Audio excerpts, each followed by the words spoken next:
Hello, നമുക്കിന്ന് എടുക്കുകയാറ് സ്വന്തം Asiad അല്ലെങ്കിൽ കപ്പ ബിരിയാണി അല്ലെങ്കിൽ വേണ്ട കപ്പയിലും ഉണ്ടാക്കാം.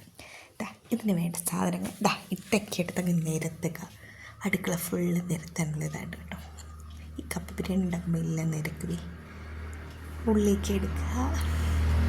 ഞാൻ അത് കൂടുതലും ഉള്ളിയാണ് എടുക്കുന്നത്. ഇതിൻ്റെ ചത ഉള്ളിയൊക്കെ ചതച്ചെടുക്കുക. അരിയുള്ള മടി കൊണ്ടല്ല. പിന്നെ നമുക്ക് വേണ്ട സാധനങ്ങൾ ഇങ്ങനെ നിരത്തി വെക്കുക. ഒരു തക്കാളി എടുത്തേക്കാവേ. ബീഫ് കറി വെക്കുന്ന സെയിം രീതിക്ക് തന്നെയാണ് നമ്മൾ എല്ലുകറി വെക്കുന്നത്. എല്ലാ സാധനങ്ങളും എടുത്ത് വെക്കുക. ഇനി നമ്മളെ സ്ഥിരം ഉരുളി ചൂടാവാൻ എടുത്ത് വെച്ചിട്ടുണ്ട്. നമ്മൾ സ്ഥിരം പരിപാടി. ഇനി ഉള്ളി ചൂടാൻ വേണ്ടിയുള്ള വെയിറ്റിങ്ങിലാണ്. ഏഷ്യാഡിനെ കുറിച്ച് പറയണ്ടല്ലോ. ഏഷ്യാഡിന് ഒന്നും അത്ര ഫെമിലിയർ അല്ല എനിക്കും. കപ്പയല്ലോ എന്നാണ് നമ്മളും പറയുന്നത്. കടലിൽ ഐസ്ക്രീം പോലിരിക്കുന്ന എണ്ണ, തണുപ്പ് കാരണം കട്ട പിടിച്ചിരിക്കുന്നത് കേട്ടോ.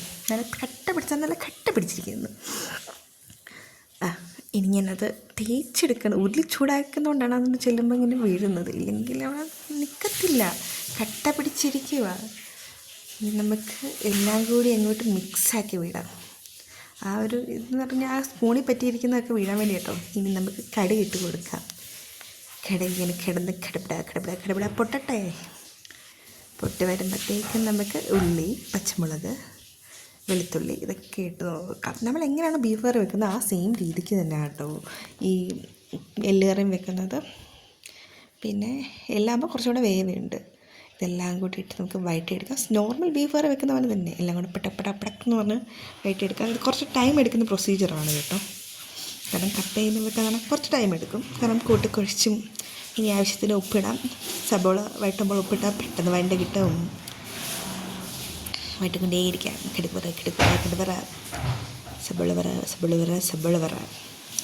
ഇനി നമുക്ക് കുറച്ചും കൂടെ എണ്ണ ഭരണിയിൽ നിന്ന് വറ്റിച്ച്. ഭരണി കാലിയായിട്ടിരിക്കുകയായിരുന്നു. കട്ട പിടിച്ചിരിക്കുക കേട്ടോ. എണ്ണയുണ്ട് അത്.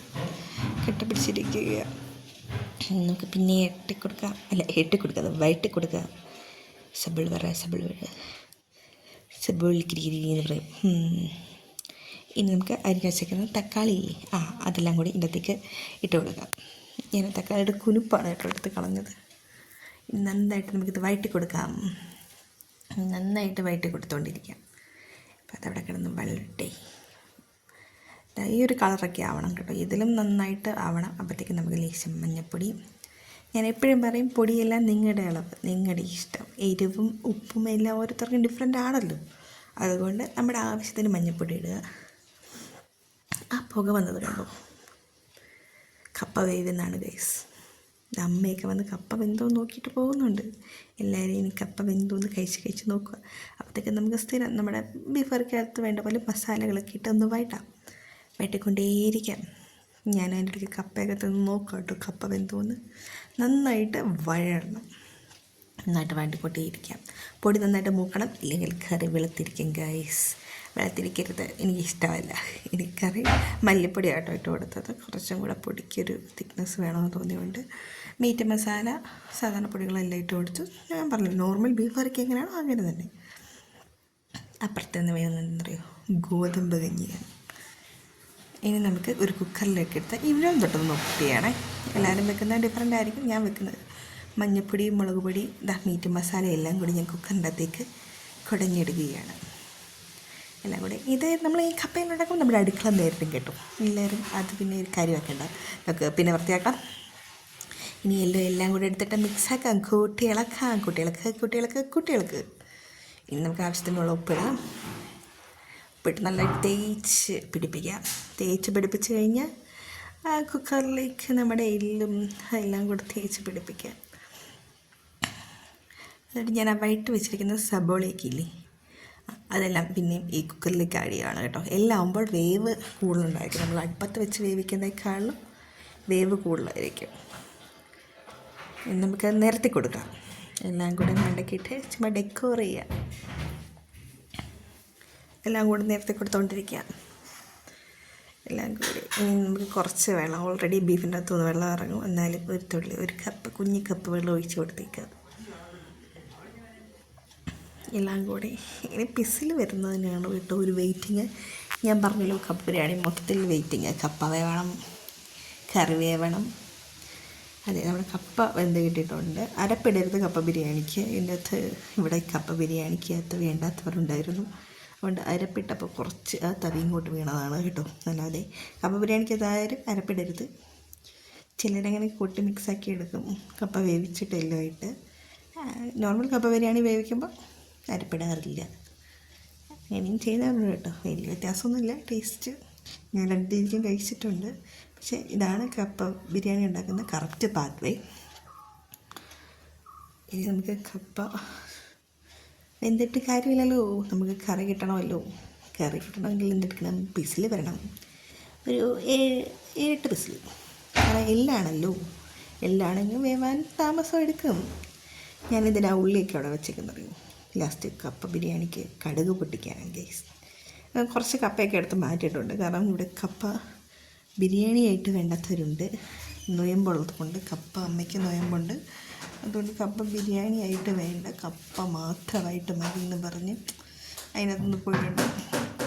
അപ്പോൾ നമ്മൾ കപ്പയൊക്കെ അതിൻ്റെ നിന്ന് കുറച്ചെടുത്ത് മാറ്റിയിട്ടുണ്ട്. കപ്പയും എല്ലാം എടുത്ത് മാറ്റി വെച്ചേക്കാണ്. ഫിസിൽ വരാനുള്ള വെയിറ്റിംഗ് ആണ് ഇവിടെ നിൽക്കുന്നത്. ഫിസിൽ വരണം. കപ്പ് നമ്മുടെ കറി. അതിൻ്റെ ഇടയ്ക്ക് നമുക്ക് തേങ്ങ വറുത്ത് വെക്കാം കേട്ടോ. തേങ്ങ വറുത്തത് നമുക്ക് ആവശ്യമുണ്ട്.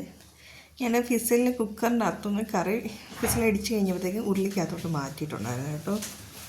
കറിയൊക്കെ നല്ല കളറ് വന്നു, നല്ല നെയ്യുള്ള വെള്ളമായിരുന്നു. വേണ്ടോ അതിൻ്റെ ഇടയ്ക്ക് ഞാൻ കുറച്ച് കറി മാറ്റിയിട്ടുണ്ട്. ഇനി നമുക്ക് ഈ വെന്ത ഇറച്ചിക്കറിയിലേക്ക് ഇറച്ചിക്കറിയല്ലല്ലോ, ഈ കറിയിലേക്ക് കപ്പ എടുത്തിടാം. കപ്പയിട്ട് ഇനി നമ്മളിവിടെ ഇളക്കലാണ്. ഇനി നമുക്ക് കപ്പേനെ കുത്തി എല്ലുമായിട്ട് യോജിപ്പിക്കാം. ഇപ്പം ഞാൻ കുറച്ച് തേങ്ങ വറുത്ത് വെച്ച്, നോർമൽ തേങ്ങ വറക്കുന്ന പോലെ തന്നെ വറുത്ത് വെച്ചിട്ടുണ്ടായിരുന്നു. അത് ഈ കപ്പയുടെ മണ്ടിലേക്ക് നിരത്തുക. ഓരോരുത്തരും ഓരോ രീതിക്കാണ് കപ്പ ബിരിയാണി ഉണ്ടാക്കുന്നത്. My version, on version. ഇളക്കാൻ നമുക്ക് പലരുടെയും സഹായം തേടാം. നമ്മൾ തന്നെ ഇളകിക്കൊണ്ടുവന്ന കൈവേദന എടുക്കും. ഇളക്കിലാണ് കാര്യം. നമുക്കിവരെ കൂട്ടി ഇളക്കാം. ഇവിടെ ഇളക്ക് നടക്കുന്നുണ്ട്. പല്ലേരിയം വന്ന് പ്രാക്ടീസ് ചെയ്യുന്നുണ്ട്. ഇളക്ക് ഇങ്ങനെ നടന്നുകൊണ്ടേയിരിക്കുന്നുണ്ട്. അവിടെ സ്റ്റക്കായിട്ടുണ്ട് കേട്ടോ. കുറച്ച് വീഡിയോ വരുന്നപ്പം അവിടെ ഞാൻ കുറച്ച് ഓടിച്ച് വിടാൻ എഡിറ്റിങ്ങിൽ പറ്റിയൊരു അപാകതയാണ്. എന്തായാലും ഇളക്കലാണ്. ഇവിടെ നമുക്ക് കുത്തി ഇളക്കാം. ഇളക്കലാണ് നടക്കുന്നത്. ഇവിടെ നന്നായിട്ട് ഇളക്കിക്കൊണ്ടേയിരിക്കാം. അതിൻ്റെ ഇടയ്ക്ക് നമുക്ക് ഉള്ളിയും കടുകെല്ലാം കൂടെ പൊട്ടിച്ചെടുക്കാം. ഉള്ളിയും കടുകെല്ലാം കൂടെ പൊട്ടിച്ച് കിടപിട പൊട്ടിച്ചിട്ട് ഇളക്കം മിക്സായി വരുമ്പോഴത്തേക്കും കപ്പ ബിരിയാണിയിലേക്ക് ഇങ്ങനെ ഒഴിച്ച് കൊടുക്കാം. ഇളക്കാൻ നമുക്ക് പലരുടെയും സഹായം തേടാം. ഇവിടെ പലരും ഇവിടെ ഇളക്കിയിട്ടുണ്ട് കേട്ടോ. കടുക് പൊട്ടിച്ചത്, കടുക് താളിക്കുക എന്നൊക്കെ പറയും, കടുക് പൊട്ടിച്ചതെന്ന് പറയും. എല്ലാം കൂടി ഇതിൻ്റെ അകത്തേക്ക് ഇട്ടിട്ട് പിന്നെ ഒരു മിക്സിംഗ് ഉണ്ട്. മൊത്തത്തിൽ മിക്സിങ്ങോട് മിക്സിങ്. കപ്പ ബിരിയാണി എന്ന് പറയുന്നത് ഈ മിക്സിങ്ങാണ്. കാണാൻ തന്നെ അടിപൊളിയായിട്ടുണ്ടല്ലേ. അടിപൊളിയല്ല, കാണാൻ തന്നെ അടിപൊളി, നല്ല ഭയങ്കര ടേസ്റ്റുമാണ് കേട്ടോ. എല്ലാവർക്കും ഒരു മോസ്റ്റ് ഫേവറേറ്റ്